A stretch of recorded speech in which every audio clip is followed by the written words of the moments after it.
কি ঘটনা সেই আল্লাহর নবী সামলাইতে পারলেন না নিজেকে। আল্লাহর নবী অজর দ্বারায় কাঁদতে লাগলেন। কান্না কাটি এক পর্যায়ে আল্লাহ নবী দাহিয়াকে বলে, ওরে দাহিয়া, মানুষ যে এত বড় পাষাণ হতে পারে আমার জানা ছিল না। তবে দাহিয়াকে সান্ত্বনা দিয়া বলে, দাহিয়া, ইসলাম এমন আজিমুশান ধর্ম, ইসলাম এত বড় দামি ধর্ম, এই যে ব্যক্তি কুফর থেকে একবার ইসলামের মধ্যে দাখিল হয়ে যাবে, ইসলাম তার পিছনের সমস্ত গুনাহগুলো মাফ করে দিবে। জয় বলেন সুবহানাল্লাহ। যারা ষড়যন্ত্র করেছিল ইসলাম নিয়ে কেউ থাকতে পারি নাই, ঠিক কিনা জোরে বলেন। সেই নমরুদ থেকে আসতে হয়। নমরুদ ষড়যন্ত্র করেছিল জন্ম নিয়ন্ত্রণ আইন করে, সে ইব্রাহিম নবীর জন্মকে ঠেকাবে পারি নাই, ঠিক কিনা জোরে বলেন। দুইজন নবী জন্মের আগেই ষড়যন্ত্র শুরু করেছিল কাফেররা, যে কোনো কর্মে যাতে আসতে না পারে। একজন হচ্ছে হযরত ইব্রাহিম আলাইহিস সালাতু ওয়াস সালাম, আরেকজন হচ্ছেন হযরত মূসা আলাইহিস সালাতু ওয়াস সালাম। এই দুইজন নবীর ব্যাপারে দুনিয়াতে আসার আগেই তাদের বিরুদ্ধাচরণ করা শুরু হয়ে গেছে। নবী চেয়েছিল দেশে জন্ম নিয়ন্ত্রণ আইন পাশ করে ইব্রাহিমের জন্মকে ঠেকাইতে, ইব্রাহিম নবীর ঠেকাইতে পারছে বলেন। ফিরআউন চেয়েছিল শিশু হত্যা নামক জঘন্য আইন করে মূসা আলাইহিস সালাতু ওয়াস সালামের জন্ম ঠেকাইতে পারছেনি বলে। দুনিয়ার নাস্তিক মুরতাদরা কান খুলে শুনলে খায়, তোমরা যতই ষড়যন্ত্র করো, মুসলমান নিয়া, মুসলমানের বই কিতাব কোরআন নিয়া যতই ষড়যন্ত্র করো, তোমরা ট্রান্সজেন্ডার নামে ওই কুফরি মতবাদ তোমরা মুসলমান সন্তানের বইয়ের মধ্যে ঢুকাইয়া তাদেরকে নাস্তিক বানাইতে চাও, মুরতাদ বানাইতে চাও, সমকামিতার আইন এদেশে চালু করতে চাও, গভীর ষড়যন্ত্র করে।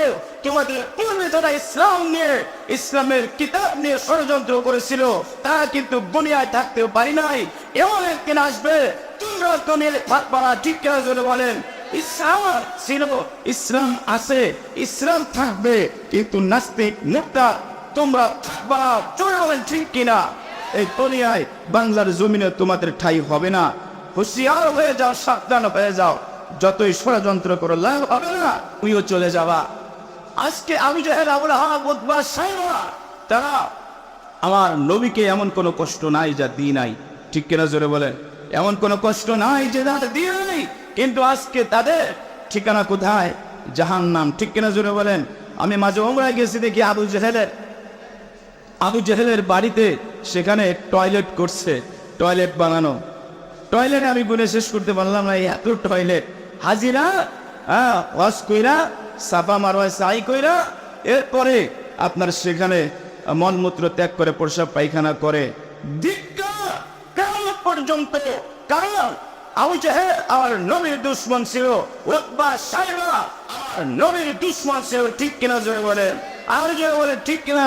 ষড়যন্ত্র জাল বলো, তোমাদের পরিণতি ওই আবু জেহেল, আবু লাহাব, উতবা সাইবাদের মতো হবে, ওই নমরুদের মতো হবে, ওই ফিরআউনের মতো হবে, ঠিক কিনা জোরে বলে। নমরুদ জন্ম নিয়ন্ত্রণ আইন করে ইব্রাহিম নবীকে ঠেকাইতে চেয়েছিল, পারছে বলেন? পারছে? পারি নাই।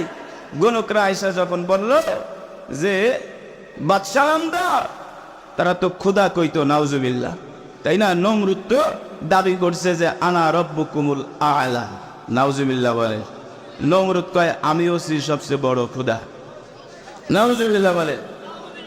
কঠিন আইন পাস করছে। ইব্রাহিম নবীর দুনিয়ায় আসার আগেই ষড়যন্ত্র শুরু হয়ে গেছে ইব্রাহিম নবীর বিরুদ্ধে।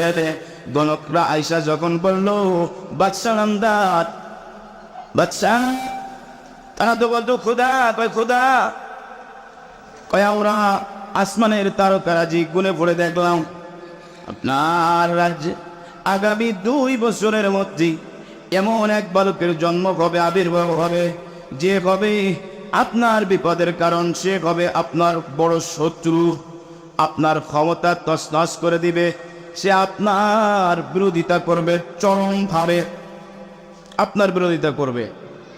নমরুদ কয়, বলো কি এটা? এরা তো মেনে জানে না। এখন নমরুদ আইন জারি করলো যে তাহলে 2 বছরের মধ্যে যেহেতু আসবে, আগামী 2 বছরের মধ্যে কোন স্বামী কোন পুরুষ তার স্ত্রীর কাছে যাইতে পারবে না। বলেন, যাইতে পারবে না। কঠিন আইন না? বলেন, কঠিন আইন না? কেউ যাইতে পারবে না। যদি কেউ যায়, ধরা পড়লে কঠিন অবস্থা। এভাবে আইন জারি করে সেনা মোতায়েন করে দিল, ঘরে ঘরে সেনা মোতায়েন করে দিল, রাস্তাঘাটে সব জায়গায় সেনা মোতায়েন করে দিল। স্বামীর স্ত্রীর কাছে যাইতে পারবে না। এভাবে সারাটা রাজ্যে এভাবে পাহারাদারি চলতে লাগলো। এবার আজও ইব্রাহিম আলাইহিস সালাতু ওয়াস সালামের পিতার নাম আজর। কি নাম বলে? আজর। বড় মূর্তির কারিগর ছিল, নমরুদের বডিগার্ড ছিল, মন্ত্রীও ছিল। নমরুদের প্রাসাদ এখনো আছে বাবেলে। তো নমরুদ যে প্রাসাদে ঘুমাইতো, যে রুমে ঘুমাইতো, পাশেই আজর ঘুমাইতো, বডিগার্ড। এখন আজর শুয়ে শুয়ে চিন্তা করে, অনেকদিন বিবির কাছে পাই না রে, যদি একটু কাছে পাইতাম, গল্প গুজব করতাম, মনে বড় কষ্ট, বিবির সাক্ষাৎ পাইতে চায়। এদিকে আজমের স্ত্রী, সেও ঘরে শুয়ে শুয়ে পাশ ওপাশ করে, ঘুম আসে না, ঘুম আসে না। আজরের যে অবস্থা, আজরের স্ত্রীরও একই অবস্থা, ভালো লাগে না, রাত্রে ঘুম আসে না। কারণ স্বামীর কথা মনে পড়ে, যদি স্বামীর কাছে একটু যাইতে পারতাম, মনটা বড় ছটপট ছটপট করে। আল্লাহ তাআলা আসলে তো আল্লাহ তার নবীকে পাঠাবেন, ঠিক কিনা জোরে বলেন? আল্লাহ তাআলা যদি পাঠায়, তা দুনিয়ায় কারোর ঠেকানো সাধ্য আসেনি। নমরুদ কেন? নমরুদের দাদা পদ্দাদা তার 14 গোষ্ঠী ঠেকানোর সাধ্য আসেনি। বলেন নাই, ঠিক কিনা জোরে বলেন? এমন আজরের স্ত্রী গভীর রাত্রে বিছনা ছাড়িয়া রওনা দিছে, যায় যা আছে কপালে। আস্তে আস্তে আস্তে আস্তে বাজা একবারে নমরুদের প্রাসাদের কাছে পড়ছে। পাহারাদারটার যারা ছিল কেউ দেয় না। আল্লাহু আকবার বলে। সকলের চোখ ফাঁকি দিয়ে আইসা পড়ছে। আইসা আজর কোন রুমে থাকে তো জানা ছিল, বিবি সাহেব বেগম জানবো না, সবই তো জানে। পাশের রুমে আইসা নক করছে টক করে। আজর তো খুশিতে ওইটা আরে নক করে কে দরজায় খুইলা দেখে যে বিবি। আহা, কি পরিমাণ খুশি তখন মনটা, বলেন তো? যা চাইছিল তাই পাইছে। বিবির সাক্ষাৎ। বিবির ঘরে নিছে, ভিতরে নিয়া সাবধান। বাঘ কিন্তু পাশে শোয়া, যদি জানতে পারে তাইলে তো অবস্থা দনুডারে একবারে বিদায় করে দিব, ঠিক কিনা? আল্লাহ তো আসেনি, তার নবীকে পাঠাবেন শত্রুর ঘরের পাশেই। জিয়ানে গেলে বাঘের বয়স জিয়ানে রাত পায়, ঠিক কিনা জোরে বলেন? ঘরের ভিতরে আজর বিবিকে পাইয়া খুব খুশি, ভালোবাসা হয়েছে, কথাবার্তা হয়েছে, আদান প্রদান হয়েছে। দীর্ঘক্ষণ সময় কাটার পর এবার আজর বিবিকে বলে, বিবিরে, ও বিবি, তুমি যে আমার কাছে আসছো, আমাদের যে সাক্ষাৎ হয়েছে, খবরদার খবরদার এটা মনের ভুলেও কাউরে কইও না। যদি জানতে পারে আমায় ক্ষুধা, তাইলে কিন্তু অবস্থা খারাপ হয়ে যাবে, হালুয়া টাইট হয়ে যাবে, কারোর কইও না। বিবি, আচ্ছা ঠিক আছে, তুমিও কারোর কইও না, রাত শেষ হয়ে যাচ্ছে, যাই আগে আগে কয়, যাও সাবধানে যাও। আজরের স্ত্রী আস্তে আস্তে ঘর থেকে বের হইয়া নিজের ঘরে চলে আসছে। পাহারাদাররা যে জিয়ানে খাড়া ছিল কেউ দেই নাই। আল্লাহু আকবার বলে, কেউ দেখি নাই তারে। চলে আসছে চুপি সারে, ঘরে এসে আস্তে আস্তে আইসা শুয়া পড়ছে। আস্তে আস্তে আল্লাহ রাব্বুল আলামিন ওই রাত্রে ইব্রাহিম নবীকে নমরুদের ঘরে পাঠায় দিয়েছেন। সুবহানাল্লাহ। নমরুদের ঘরের পাশে মায়ের উদরে আল্লাহ তাআলা পাঠায় দিয়েছেন তার নবীকে। নমরুদ ঠেকাইতে পারছিনি, বলেন ঠেকাইতে পারি নাই। এবার আস্তে আস্তে গর্ভের সন্তানটা বড় হয়, গর্ভের সন্তানটা বড় হয়। এবার বিবি চিন্তা করে, সন্তান যদি ঘরে প্রসব করি, ঘরে জন্ম দেয়, এই সন্তানকে তো বাঁচায় রাখবে না। যদি নমরুদ বাইরে জানতে পারে, বাঁচায় রাখবে না, মেরে টুকরা টুকরা করে ফেলবে। সন্তানকে তো করবে টুকরা টুকরা, আমাদেরকেও টুকরা টুকরা করে ফেলবে। কাজী ঘর থেকে বাইর হয়ে চলে গেছেন বহু দূরে জঙ্গলের ভিতরে এক গুহার ভিতরে ঢুইকা সেখানে সন্তানকে রাইখে আয়সা বলছে। সুবহান। মাঝে মধ্যে যে দেখে আসে আল্লাহর খলিল হযরত ইব্রাহিম আলাইহিস সালাম গুহার মধ্যে আল্লাহ তাআলা লালন পালন করেন। গুহার মধ্যে ইব্রাহিম নবী বড় হইতেছে আস্তে আস্তে। কয়েকদিন পর মা যায়া ইব্রাহিম নবীকে দেখে আসে। আল্লাহু আকবার। ইব্রাহিম আলাইহিস সালামকে কয়েকদিন পর যায় দুধ পান করে আসে।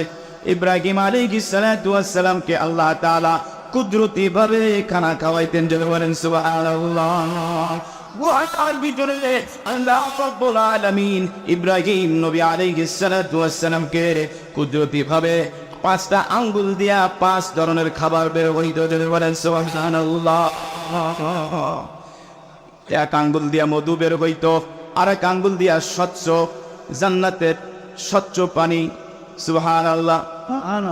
সুন্দর স্বচ্ছ পানি বের হইত, মধু বের হইত আর এক আঙ্গুল দিয়া। সুবহানাল্লাহ। ইব্রাহিম আলাইহিস সালাম আঙ্গুল সুইসা খাবার খাইতেন। সুবহানাল্লাহ। মধু খাইতেন, দুধ খাইতেন, যখন যেটা প্রয়োজন খাইতেন।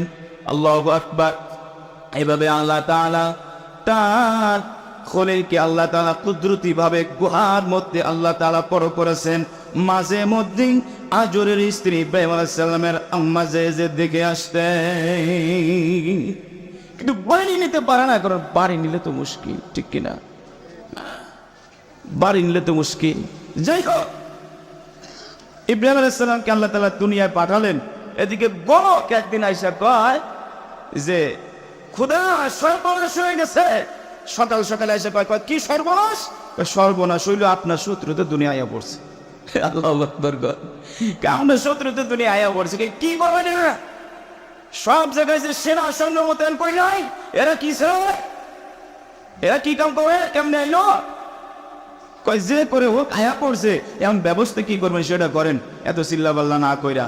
কয় তাহলে এখন থেকে আইন জারি করা হোক, আইন আমার হুকুম, এখন থেকে যে সন্তানগুলো জন্ম নেবে সব হত্যা করো। জোরে বলেন নাউজুবিল্লাহ।